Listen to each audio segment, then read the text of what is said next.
Born to be wild. Do, do, do, do.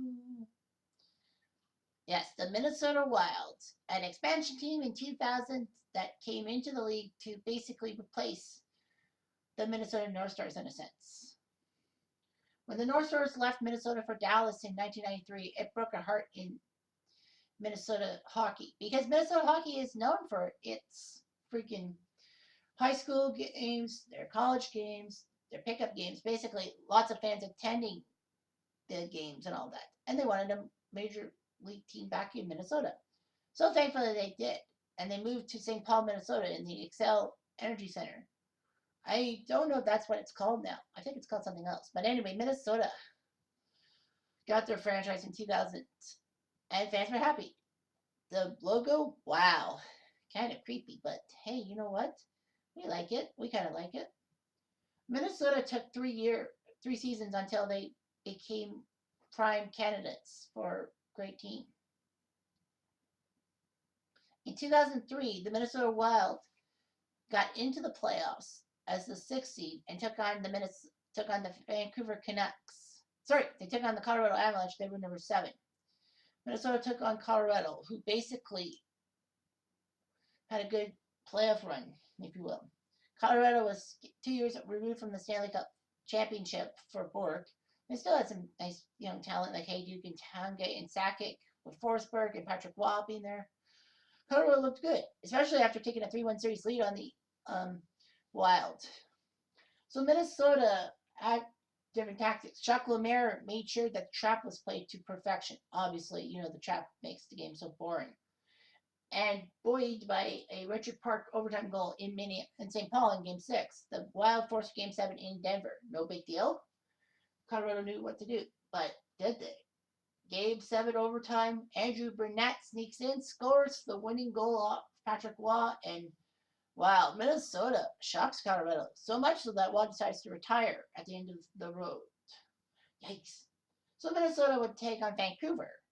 Once again, they're down 3-1. It's like amazing. The Vancouver Canucks could be going to the Stanley Cup Finals. Or Vancouver at least would be facing the Anaheim Ducks, who are making their own playoff push, if you will.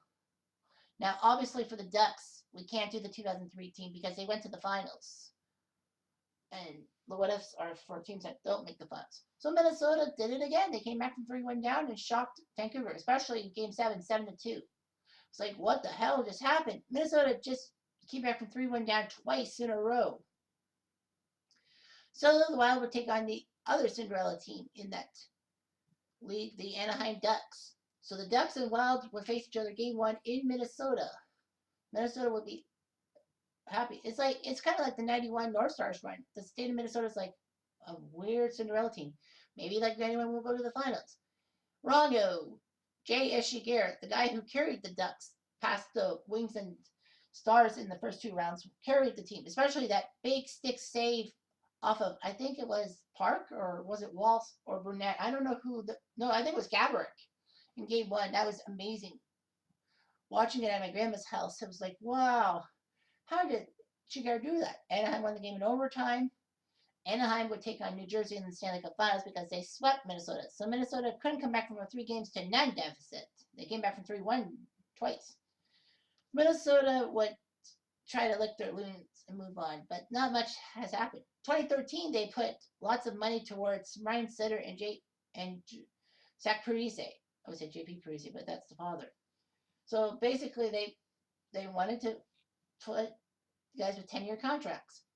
And it kind of worked. In 2013-14, Minnesota took on the Colorado Avalanche again in the first round, and again they forced the Avalanche to a Game 7 in Denver. And just like 2003, just like 11 years ago, they score a winning goal in Game 7 of overtime. Can you believe it? Deja vu all over again. And like I said in my last video, I was shocked. I picked Minnesota over Colorado in 7 games. I'm like, I just can't trust Colorado somehow. And Minnesota did it. And of course, I went 7-1 in the first round. Thanks a lot, Sharks. I could have been 8 for 8. Regardless of what happened, Minnesota would live to regret the long contracts they gave Parise and Sutter. Basically eating up tons of money that could have been used for other players. Minnesota hasn't really done much in the playoffs since. So, I didn't have really many choices to do the thing. So obviously we're going to talk about the 2003 Wild in the What If. So what if the Wild somehow beat the Ducks in the Battle of Cinderellas? Well, let's find out. So they'll take on the New Jersey Devils, who were 46, 20, 10, and 6. So they obviously had more points than the Wild. So we're ready to go. Let's just get this going. Game 1 saw the Devils win in overtime against the Wild 4-3. Joe Nunegg scored for the Devils to make it 1-0 in the first period. Then Stuart Sekaras for Minnesota. Scott Stevens 2-1. Cliff Ronning made it 2-2. Gabrick scored for the Wild, but late in the game, Gomez scored. It took the quadruple overtime? Really? How did you get quadruple overtime? Christian Berkland took a couple of dumb penalties for the Devils, but they still won. Quadruple overtime. Jim McKenzie from Gianta and Scott Niedermeyer. Of course, it would be a little player in quadruple overtime. Shots were 50-48. That's what the trap will do for you. I thought it would have been like in the high 60s. I know. Minnesota did a lot. Willie Mitchell was on the ice for 45 minutes. So Philakuba. Pascal Dupuis was on the ice with Ronning for 34 minutes, 21 seconds, the highest ever. Okay, Kuba Susan, Andre Susan, the last player in the NHL dictionary. Schultz, Bombardier, Sekras, Dupuis, Ronning, Gabrick, Walsh, Laxton, Brunette, Park, Schultock, may rest in peace, Dowd, Pierre-Marc Bouchard, Marshall, Fayou, Brady Brown. Devils with Scott Stevens, Colin White, Scott Niedermeyer, Brian Rafalski, Jeff Friesen, Patrick Elias, John Madden, Jamie Lanenbrunner, Jay Pudendolfo, Turner Stevenson, Brian Gianta, Yuri Busek, Scott Gomez, Christian Berkland, Jim McKenzie, Joe Nunegg. Jim McKenzie spent 27 minutes and scored the winning goal. Brad Brown was on the ice for 43 seconds. He should have been on for more than that. Rolison against Brodeur. Gianta, Brodeur, McKenzie, the 3 stars of the game. Strange how Gianta got the #1 star, even though McKenzie scored the winning goal in quadruple overtime. That's a weird one. Rolly Goalie would play game 2, and overtime heroics by, I don't know who, in double overtime by Pascal Dupuis, when it almost went to triple overtime. Ronning and Gianta scored. So yeah, the Devils, like 2-1, they went to double overtime in both games. Rolison, 1 goal allowed on 57 shots. First star, Dupuis and Ronning, the other stars. So at 1-1, the Devils go to Minnesota and lose again in overtime, 4-3. Wow. John Madden and Patrick Elias made 2-0. Cliff Ronning made it 2-1. Langenbrunner on a power play made it 3-1 with 8 minutes left. But Schultock came in 9 seconds later and scored to make it 3-2. And then Cliff Ronning scored the tying goal with a minute 13 left. In overtime, Andrew Burnett scored a power play goal after Turner Stevenson got carded for interference. What is it about Andrew Burnett, eh? So all 3 games go to overtime. Ronning, Elias, Langenbrunner. At 2-1, this game went to overtime again and Minnesota won. What is it about overtime? They went to 4 straight games. Langenbrunner scored for the Devils, and Laxton and Jamie Langenbrunner, 2-1 Devils. So it's like, okay, they're going to tie the series. Marian Gabrick early in the 3rd period scored a goal, and then Schultock scored at 3:54. Beautiful. So Rosa beat Brodeur 3-1. I know the Devils didn't win any games in Anaheim. They went 0-3, and then they went 4-4 at home. Now they're down 3-1.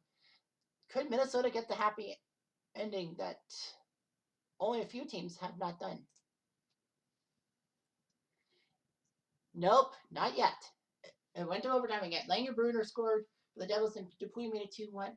In the second period, it was freezing for the Devils, but Minnesota late Gabrick scored to make it 2-2.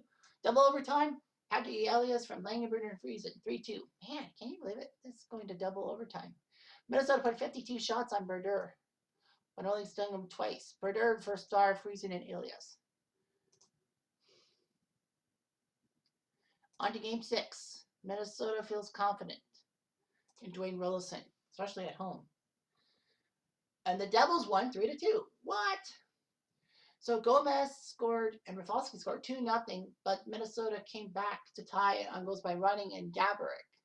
However, At 12:29, Joe Nunez scored and made it 3-2. Dwayne Rollison didn't do well. Rafalski, Gabrick, Ronnie. Now the problem for the Wild is, do you keep Rollison or do you dump off for Manny Fernandez? But obviously, they're going to go with Fernandez because there's like, we're going to solve Rollison. We have to go with someone else. And Minnesota had it right in their hands. I was ready to put the tally mark, making them the 8th team out of 13 to get their happy ever after. But no, they lost 1-0. Scott Niedermayer scored in the 3rd period.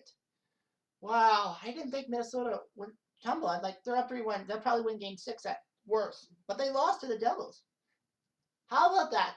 The Wild come back from 2-3-1 deficits. Come back from 2-3-1 deficits to win. And then, ironically enough, they have a 3-1 series lead, and they blow it. Wow. Karma bit them in the right places, I guess. Martin Brodeur, the hero. Manny Fernandez did pretty well, but Martin Brodeur just shut up. They knew that Corey Schwab wasn't the answer in net, so Brodeur knew he had to play his heart out. And he did. It just stings so freaking badly. I mean, to be up 3-1, I guess karma bit them because they knew that was going to bite them because they came back from 2-3-1 deficits. Oh well, can't win them all. But you could have won one freaking game.